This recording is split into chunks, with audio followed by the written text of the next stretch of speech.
Welcome to the One Player Podcast, the show on solitaire board games. I'm your host Albert, and this is episode 346.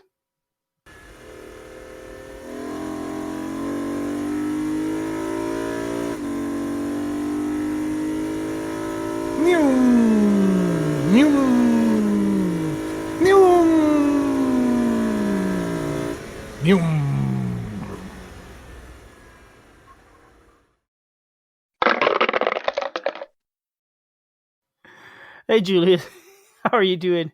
I'm feeling in a sound effecty type mood today. See, that's funny. I thought the game sounded more like "Nyum Nyum Nyum Nyum." I don't think so. I guess I don't know necessarily how to pronounce it. The game we're going to be reviewing is NEOM, Create the City of Tomorrow. NEOM? I'm not sure. But to me, the word NEOM always made me think of like a car racing around. NEOM. Yeah, I don't know. NEOM is also a company. Sure, because it's a fun name. It's an urban area it's actually a city. It's an urban area being built by Saudi Arabia and Tabuk. Is that the mile-long city thing? Who knows? No, that's some other city. Oh no, that is the mile-long city. The line. You've heard of that, right? It's just out in the middle of nowhere. They're building a city that's a mile long, and it's just skinny. And it's basically a high-rise building that's 1 mile long. I don't think that's the thing that they're referring to when they call it a NEOM. Well, but NEOM is also a city, so I wonder if NEOM is like Saudi for new city or something like that. Well, no, Neo is the Greek word for new. Yes. Yeah, so I think they're just making a play on Neo because the idea of the game is that it's a futuristic type of city. Okay. Yeah, okay. So NEOM, the one in Saudi Arabia, M is the first letter of the Crown Prince Mohammed bin Salman's name. That's why it's got an M. So let's move on to the actual game now. Yeah, so that was our theme. How thematic is this game? So NEOM. Tell me about this. Tell me a summary. Brief summary.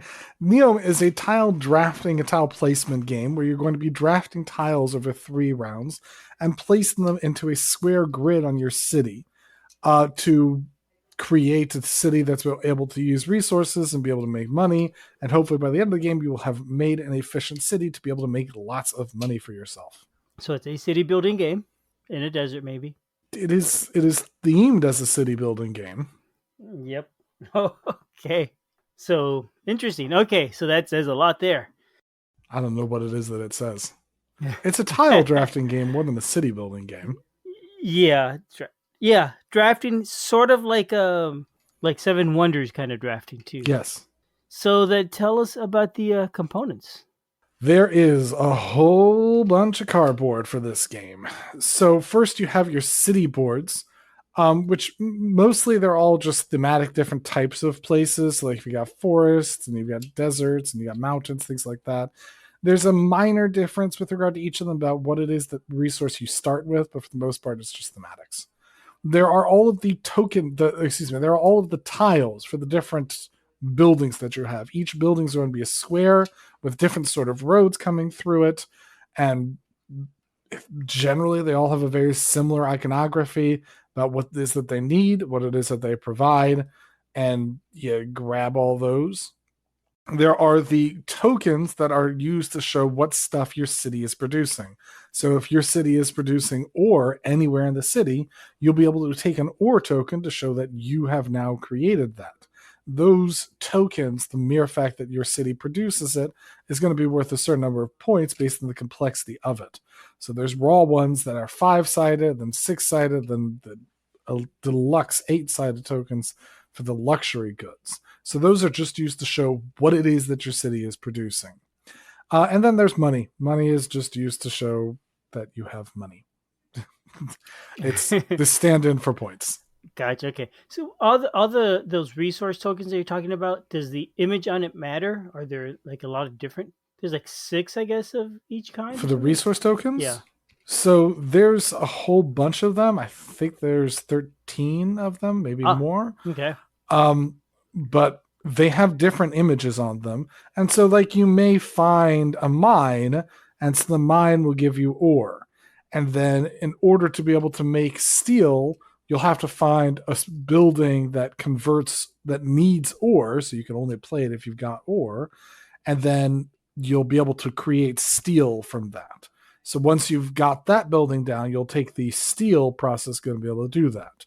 And then Okay. there's the deluxe one, like electronics, that Mm-hmm. take, I don't remember what electronics needs right now, Stuff. but there's a list of what everything needs in the reference sheet. So like electronics takes 3 other things, and as long as you have those, you can play the appropriate tile and be able to make that and take that one. And then the deluxe ones are worth even more points at the end of the game. Gotcha. Okay. And so this game is mostly tiles, but also a lot of little counters. It's mostly tiles. The majority of it is for tiles. The counters are just used to track what your city has done. You could Yeah. play without it, I guess, but it's very useful to not have to just remember that, to just have a token that is used for showing what it is that you have access to. Gotcha. Okay. The components they're attractive enough, but they don't. I don't think they really stand out too much. I would agree with that. The city tiles either. I mean they're not ugly. They're just not exciting to me. The art on them is very much muted. There's nothing out there. They're not big tokens. They're not being used to highlight or showcase the art. The art it's standard. The iconography on it doesn't detract at any point in time. You're able to pretty clearly and efficiently see what it is. Some of them have a little more difficult iconography to be able to understand, but there's a full reference sheet for what every single tile does if you need explanations for it. And for basically any of the ones that give points in interesting ways, you'll need the reference to learn what that one does until you get a little bit better interpreting the iconography. But the iconography is perfectly fine, understandable, adequate. Yeah, it doesn't have a great table presence, but it's enough to get you by. Okay. And each tile has a picture of a building or buildings on it, and they're all more or less futuristic looking. And it looks like every single tile is distinct. I don't see any buildings repeating at all. I don't know if that's true. I think that there are ones that repeat. Hmm. Yeah. Like the fire department repeats, lumber mill repeats. There's repeating ones. There's a few. Okay. I'm looking at a picture on BGG, and it looks like it has all the tiles spread out, and I'm not seeing any next to each other that repeat. But there's so many. I mean, I guess they might not be Yeah. positioned right next to each other. There's a big giant pile of them. Yeah. I think also you wouldn't notice if you were playing if they were repeating, to tell you the honest truth. Or at Gotcha. least Okay. I don't. Yeah. There's enough variety that if it's not going to make any difference. I'm not even paying attention to the images of the buildings when I'm playing, because for the most part they're all just indistinct building blobs. I don't know how I feel about the art on the cover either. It looks kind of cool, but it also kind of, to me, kind of boring. I've seen this game at my game store before, and every time I've seen it, I say, "Oh, one player." I don't know. It doesn't. I think the cover art looks fine. Again, it's not blameworthy. Yeah. It's just sufficient, and I think that's all I'm going to say for Okay. it. Anything else about the components? I think that's about it for the components. Shall we move on to rules? Okay. So, understanding that, I think that the game, if you understand how something like Seven Wonders works, becomes much easier, because then you understand how the drafting style works. At that point in time, it's all about being able to place the tiles out. That is a little more complicated, and the actions that you take for that. There's a little bit of understanding that you have to have for how it is that you place tiles. And then there's like some corner cases about, removing tiles and trade routes and being safe and spending money extra, things like that. It feels like a slightly more complicated version, some more stuff added on to Seven Wonders. Definitely, I think the Seven Wonders vibe is strong. Mm-hmm. So I think the rules conveys that pretty well. I didn't have any particular issues with the rules, but I certainly think that was because of my experience. I don't think that giving the game for someone to understand, if they don't already have a basis and how drafting works, will make it particularly easy. Switching to the solo version of the rules, essentially, as with many solo games where you're drafting, you're doing a single person draft where you have to pick some and put the others back. and it explains how to do that, how to set that up. So certainly for the solo rules, I think it's just fine. It is the type of solo rules where it explains all of the game and then tells you the solo rules afterwards. So I Mm-hmm. know Albert's going to hate on that, but Mm-hmm. I don't have any issues with it. The solo rules are not complicated, and I think that's a perfectly fine way of doing that. Yeah, I kind of went through the rulebook earlier, and I did notice that it had that separation. It actually even said it did say at the beginning, said the 1 and 2 player game is different enough that there's instructions on how to do that later. And they mentioned that, and they made it sound like it's actually very different, but it didn't look like it was that really big a deal. Like most of the game is similar. There's just some changes. I would say that there is a. We're not talking about two-player games here, but I would say that the two-player game in particular plays very different than multiplayer when you're playing with more people. With multiplayer, the way it is that you're shuffling it up, you have these packs, very similar to the solo. You have these packs that you're going to be shuffling them up and turn between the other packs. It becomes um, very competitive, I think would be Oh, the way of doing it, because you see everything all at once every single time you're doing it. You have a lot of time to wait and consider. You don't pick simultaneously with both people. You have to choose uh, each of you at a point in time when you're all looking at it. You have to take actual turns. It doesn't feel as much like a drafting game, but you're playing with two players, so it's yeah. harder to do a drafting game with two That players. that actually sounds like it'd be a more fun kind of drafting where it's all open information. Kind of like in a like baseball drafting where you're picking the players and everybody that's coming up in the order. So you think more about who you want to pick. Um, but if you're doing that in a 3 player game or more, I imagine it'll take a long, long time, which is probably why they didn't do that. They But did do with two that. players, it seems like a great idea. Solitaire though, that probably also doesn't work as well. One thing I noticed about the rulebook, and it's worth mentioning, this game is published by Lookout Games. They make Agricola and all those other games by Uwe Rosenberg. It does have very much that style of rule. If you're familiar with those rule books, you'll find it familiar and easy. At the end, it's got a huge appendix of all the different tiles and all that, so you could see what each one means. Yeah, I was referring to that. You need that for this game. Mm-hmm. There's a lot of them because it's all iconography on the tiles. Some of them you really are going to have to reference. Some of them are very difficult, and I haven't really got into it. Everyone, when they're doing setup, gets cornerstone tiles. Cornerstone tiles are going to be even specialer tiles that will have some really unique effects, so they can really develop out what it is that your city has. They can create a lot of asymmetry and something to sort of shoot at when you're going through and wanting to have an overarching goal.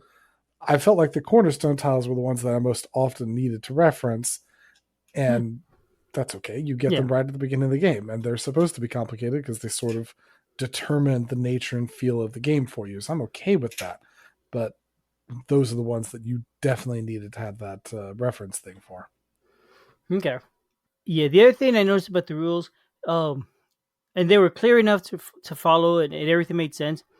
There's a moment where I'm reading, and it had, aha, this is drafting like Seven Wonders. Why didn't they just say that at the beginning before all the rules? It'll save me a lot of time trying to figure out what the game's about. So they can't do that.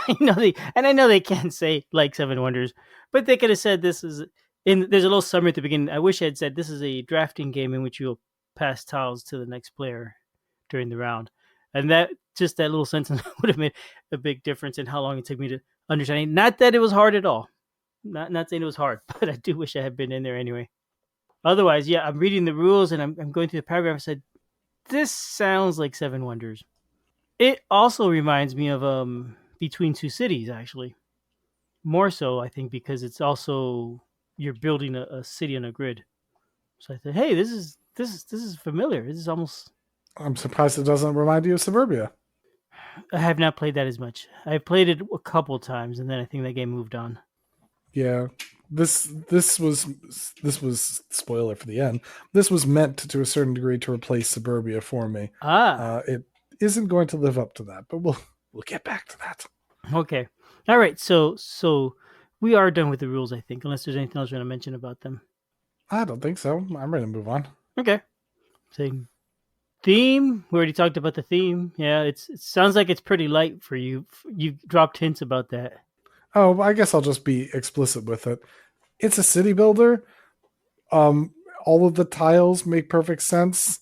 Like the reason why a zoning authority does what it does is fine. Like all the different things make perfect sense. The floods happen. It feels like a city builder, like in the level of SimCity, so it makes perfect sense. It's not a theme that is, a huge. It's not something that excited me. It Okay. wasn't. Nothing about it was super cool. It just is. Yeah, but the way you described it, it's like, oh, I didn't even notice the buildings on there. Really, it's like, yeah, like the theme isn't really catching your attention whatsoever. It's really more about Yeah. the mechanics for you for this game. Yeah. That's the impression I got. Excuse me. Accurate. All right, so that's theme. Yeah, gameplay. I want to talk about gameplay. Yeah, okay. Well, and I want to say it does not feel like you're building a mile-long building in the desert either. Truth. Okie doke. Gameplay then. So cool. So you're probably familiar with how drafting works. Mm-hmm. You mean like in Seven Wonders? Tiles. Yeah, like in Seven Wonders. You probably have gotten that one down. Mm-hmm. Perhaps the only twist that this one can have is that there are disasters. One tile each time has a disaster. If you're picking the disaster, everyone else has to have a bad thing happen. If no one selects a disaster, then it depends on the player count for the game. When it's in solo, the disaster is going to happen at one point in time anyway. When it's in 2-player, the disasters are going to happen at one point in time anyway. When it's multiplayer, it just doesn't happen. So when you're playing multiplayer and you're taking that disaster, oh boy, do you get some bad looks from people. Oh boy, people do not get happy. Especially because there are specific buildings that you can have that prevents you from getting affected by disaster. So if you pick a disaster and it's really only affecting like 1 or 2 people, oh boy, do people not get happy for you. I bet, yeah. And so if you pick the disaster, you're basically shielding yourself. You're not going to get affected by the disaster, but you're also not going to get any buildings this round. Correct. So you're not advancing yourself. You're only setting everybody else back. Correct. Okay. And you're only setting back those people who don't have the protection building. So okay. I so wish those disasters didn't exist, because I will say, when I take those and certain people who are related to me get angry at me and glare at me, I'm like, I will put back the disaster. Like, why are they there? Suburbia does not have disasters that happen like that. There's disasters that happen for everyone, just sort of willy-nilly. Man, having this game thrown in to have attacky type stuff instead of just sort of multiplayer solitaire. Yeah. But anyway, can you just play without them? Would that work, or would that work? You'd have to also remove all the buildings that prevent it. Okay. I don't know how much that would. It's theoretically supposed to. I don't know. I think you're supposed to have a little bit of balance for it. I think what would be better is just that the disasters sort of just happen and everyone has to deal with it. And you can choose to protect yourself from it. You can choose to pay a certain way, or you can choose to sacrifice it. I'm fine with disasters existing. I'm less fine with me causing a disaster on another person's board. If the whole game is about me doing disasters on other people's boards, that's fine. But there's only 3 in the whole game. Oh, okay. And that's 1 per round. And I especially if I've done the first one, I'm like, none of the other tiles are particularly in a draw. I'm not super excited about any of the other ones. I could just sell one for resources, which is similar to Seven Wonders. If you don't want a tile, you could just sell one for resources. So I could just sell one for resources, or I could take the disaster, and then nobody else will disaster me. Mm-hmm. So I guess I'll do that like a second time in the game. And that's not gonna win any friends. Yeah. Gross. Yeah, that does. Yeah, I could see where you could be stuck in a situation where, I mean, this is the best choice for me, but it's also the worst choice for me because I will be hated. Yeah. Yeah, Okay, I but don't. that does, I thought I found that annoying. yeah, doesn't apply Go ahead. solo so much, though, right? Because you said they're gonna happen regardless, and they're gonna Yes, happen in on solo you. and in two player they happen regardless, and they happen on you, and that's just a thing. And you could prevent it if you take it early enough. But in general, that just doesn't happen, and often like it's not a good plan to do. I think it's usually better to spend your time protecting it rather than planning on it. But it is what it is. It generally just comes up. So moving on past the disasters, Okay. the rest of it all feels nice. One thing that I know, and I'm going to be comparing this a lot to Suburbia. In Suburbia, there's a lot of things that will happen. Like you'll have buildings that want to have schools or airports or want to have restaurants or want to have, new cars, whatever it is. There's all these sorts of tracks and things that happen. This one, the streamlined ability of, do I have the requirement? Well, let me check this easy set of tokens that I have. Yes or no. I've got it Mm-hmm. or I don't. The fact that everything just sort of devolves into just those resources and then all the special one-timey type things, but devolving a bunch of stuff into resources and into money and streamlining all of that, that feels very good. I very much like all of those, the simplicity of all the things that are happening feels much nicer to me. It's very much streamlined and very much good. The simplicity doesn't detract from the complexity of the decisions. There's still a bunch of resources. There's still a bunch of strategies. In fact, I'll come back to the strategies. There's still a bunch of things you can do. But having everything be easily trackable, easy to hold all of that in your mind, easy to keep track of which things are just giving resources, which things are special and do some sort of random things. All of that feels a lot better to keep track of and a lot better to grow your city. The connections between all of those, and this one also has roads, which also just adds more nice stuff. Mm-hmm. I think that adds extra decision making points without having to detract from all the space, because when you have the roads, it's easy to see all the roads. It is so much easier to keep track of your stuff and keep track of how it is that you're doing stuff than it feels to me with other city builder games. So I very much appreciate and I like that aspect of placing all of those different decks and all of those different tiles out. And I bet you that also is a bigger benefit in the multiplayer game where you could see the other boards more easily and clearly. Because a lot of times in a multiplayer game, you can't read across the table. I can't read across the table. I don't think I can. Oh, okay, so it doesn't help in I that scenario either. Yeah, it doesn't really help. Hmm. Another thing that happens in the multiplayer game is that you can buy goods from other players by spending money on it. Mm-hmm. I'm not thinking about who's got what or where can I transport from. If I need it, I need it. If I don't, I don't. And I just have to deal with the costs and what it is. Looking across, even seeing something that are, I guess, for goods, it's easier to see. But like trying to plan who's going for this luxury good and things like that, Okay. it's difficult to Okay. do. But that's just true because my vision's not great. Yeah, that's always hard. People that can do that always have an edge on me. Yes. I will say another thing. So I mentioned about strategies. The rulebook lists a couple tips. One tip that it gives is you need to essentially memorize the good dependency tiers. So, for example, I mentioned that with electronics, it takes 3 special goods to get that, and then those goods require other things. If you're trying to get a luxury good, you want to start prepping way early at the start of the game. So essentially, at the start of the game, you want to start thinking about how you want the next 2 rounds, almost basically the entire rest of the game, to go by. The strategy guide says there's like 3 or 4 different ways to earn points. You can get a bunch of residential tiles and tie that in.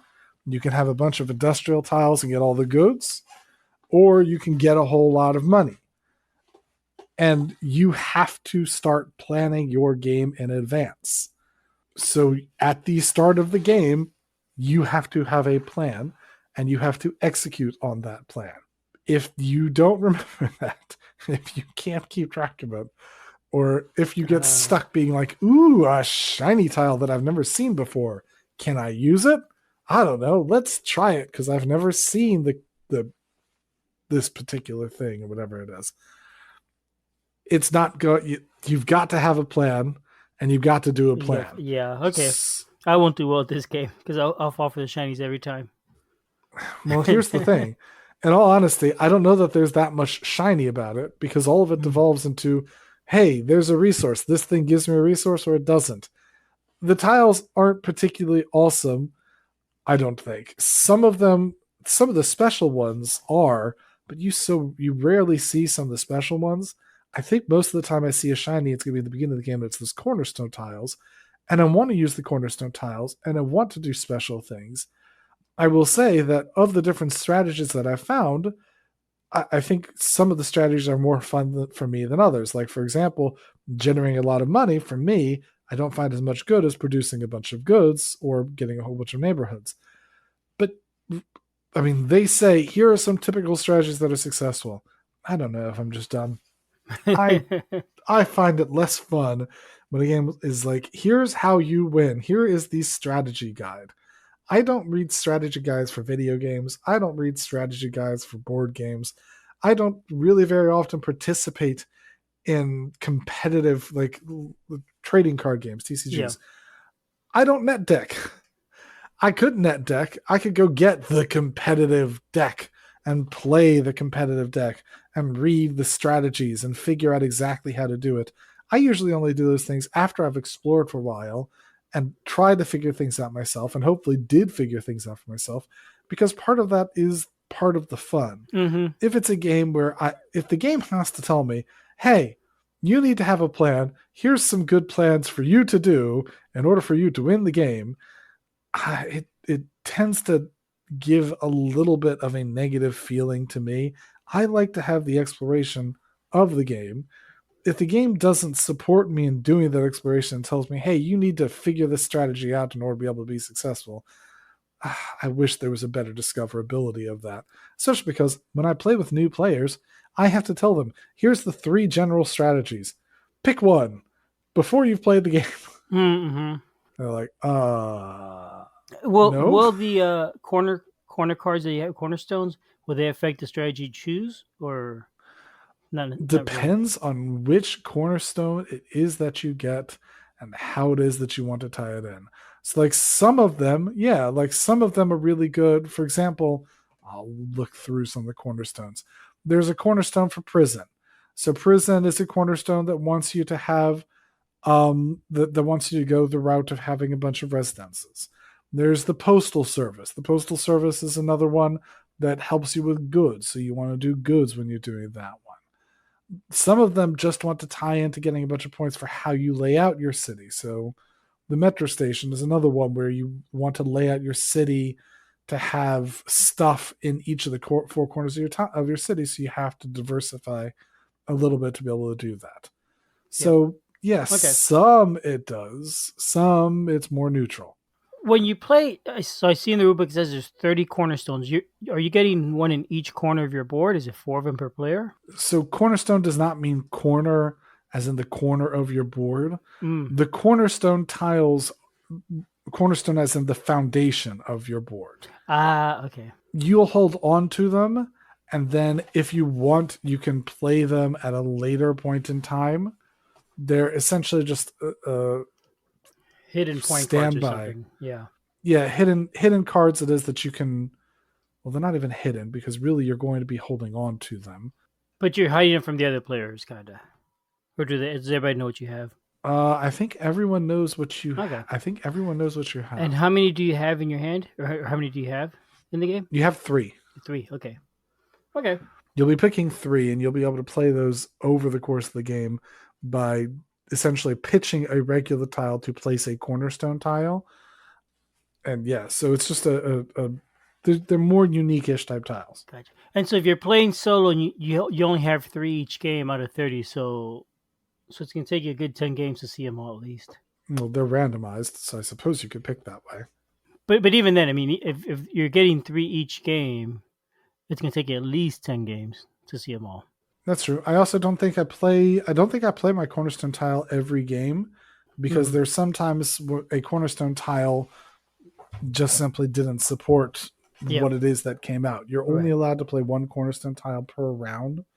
And so if you held on to one to see if maybe you got resonances and you didn't get resonances in any of the packs, it just didn't come up well, then you wouldn't take that cornerstone tile and you would just not play it over the course of the game. Well, the game has a couple also niche rules about stuff that you can have. It's not present, and if you don't remind players of it, you're not going to remember it. For example, about power or about Ghost Town, that you need to have at least a certain number of resonances, and that if you don't have power, then you have to lose points because of that. So there's a couple niche things that I wish were present and written down, but I'm okay with it because again, they help require you to diversify and make some better decisions and be more intelligent with what you're doing. So I think that I'm okay with those. For the most part, I think that the game is a really good drafting mashup with city building type game. I think that it does the drafting very well. I think that there's good decision points in the drafting, both solo and multiplayer. I think that the city building is dynamic. I think that it's easy to play, easy to understand what you have, where you should be placing things like that. I think probably the biggest issue for me is just that you decide your whole game at the very beginning of the game, Mm-hmm. Yeah. and then it's hopeful that you get it. You get some push and some leeway as you're going through it. But for the most part, for me, when I felt I was most successful because I got to do what it is that I wanted to do at the beginning of the game. I liked a little bit more dynamicness in my games, and I think that's just something that you have to figure out for yourself how dynamic you really feel like you want, because there's a lot of other stuff in the game that is really admirable. Is it enough to dethrone Suburbia for me? I don't think it is, Hmm. which is unfortunate. But I still think that I would recommend it. I still do think that it's a good city builder. I just don't put it in the category of a great city builder. Interesting also that you went to replace Suburbia. Interesting that I what? That you want to replace Suburbia, that you're looking to find something to replace it. Yeah, I'd like to have a really nice one. Okay. How long does it take to play solo? Like 30 minutes or so, That's not bad. not including setup time. Gotcha. And setup is just take all the tiles out of the box. The tiles are sorted by age. They're sorted by rounds, so round one, two, three, and the cornerstone tiles. So you have to sort them out and then pick them. It usually doesn't take me very long just to pick a tile and place it on the board. I don't really dither too much with the decision, so it moves pretty fast through all the different rounds. Yep. Okay. I mean, it doesn't sound too bad for half-hour solo game. Sounds like it's relatively thinky also for that amount of Yeah, time. it's got good decision points in it. There's definitely with what to think about when you're playing it. I'm not going to disagree with that. I just think that a lot of the decision points just sort of feel scripted to me. I think really the fact that you had to tell me the strategy just sort of was a little off-putting to me, and that is a super personal thing. Yeah, it's kind of weird they say that. Um, you don't see that often in games at all. That's weird. Yeah, I was just playing another one recently. I think it was Weirdwood Manor, where they put it out and they put out a strategy guide for the game. I'm like, I'm going to put this away. I'm not going to read your strategy guide. Yeah, I know a few games. I was thinking about Space Hulk Death Angel. That one was really Yeah, hard, and there's a strategy guide for that apparently on BGG that you could read and get strategies on how to win that more consistently. And and I think sometimes with strategy guides, once I've had a bunch of time to be able to get involved and figure stuff out myself, at that point in time, sort of when I feel like I can step into the ring and have my own opinions and theories and logic, and then I'm either confirming them or challenging them, then at that point in time, I'm okay seeing a strategy guide because I've got my own skin in the game. I've got something I can, at least in an internal dispute, I've got something I can contribute. But if it's a matter of I read it to just sort of given to me, just, yeah, I don't enjoy that. yeah, no, the problem I have with it is that once you read it, you can't unread it, and it's gonna spoil some of that the fun of that exploration of figuring out the game. Yeah, yeah, Right? absolutely. It shortcuts that piece, which I guess some people may not enjoy that as much. So yeah, in that case, yeah, you want to cut it out. But for me, that is something I'd rather. figure out on my own, even if it's painfully slow. And my son is beating me every time we play a game because he figured it out first. Not that ever Absolutely. happens. No, I'm with you. Turn in next week and we'll find out. I'm with you on that. I feel the same way. All right. So having said that, I think the city's been about built. Yep. Let's turn off the lights and just call it a day. On out of here. All right. Bye, everyone. Have a good night.